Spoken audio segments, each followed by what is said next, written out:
లో సంచలనం సృష్టించిన మర్డర్ కేసు మీరిపేట మాధవి హత్య. మాధవి భర్త గురుమూర్తి మాధవిని చంపి ఆ తర్వాత ముక్కలుగా నరికి ఉడికించి పొడించేసి చెరువులో కలిపేసిన ఘటన తెలుగు రాష్ట్రాల్లో సంచలనం సృష్టించింది. ఈ కేసులో పోలీసులు కొన్ని రోజుల పాటు సాక్ష్యాలను సేకరించడానికి చాలా కష్టపడాల్సి వచ్చింది. ఈ కేసులో పోలీసులు ఇప్పుడు రిమాండ్ రిపోర్ట్లో చాలా సంచలన విషయాలు పేర్కొన్నారు.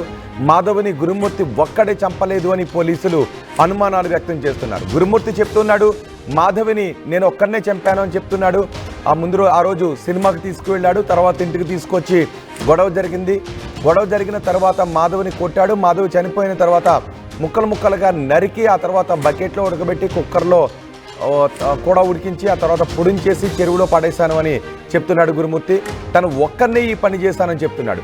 కానీ ఈ రిమాండ్ రిపోర్ట్లో పోలీసులు మాత్రం సంచలన విషయాలు చెప్తున్నారు. గురుమూర్తి ఒక్కడే చంపలేదు అనే అనుమానాలను పోలీసులు వ్యక్తం చేస్తున్నారు. గురుమూర్తికి మరో 3 సహాయం చేశారనే అనుమానాన్ని వ్యక్తం చేస్తున్నారు. గురుమూర్తికి సహాయం చేసిన వారిలో 2 మహిళలు కూడా ఉన్నారు అనే అనుమానాలను వ్యక్తం చేస్తున్నారు. రిమాండ్ రిపోర్ట్లో A1 గురుమూర్తి మరో 3 పేర్లు కూడా చేర్చారు. పరారీలో మిగతా 3 ఉన్నారు అని అందులో పేర్కొన్నారు. గురుమూర్తిని కస్టడీలోకి తీసుకుని మీర్పేట పోలీసులు విచారిస్తున్నారు.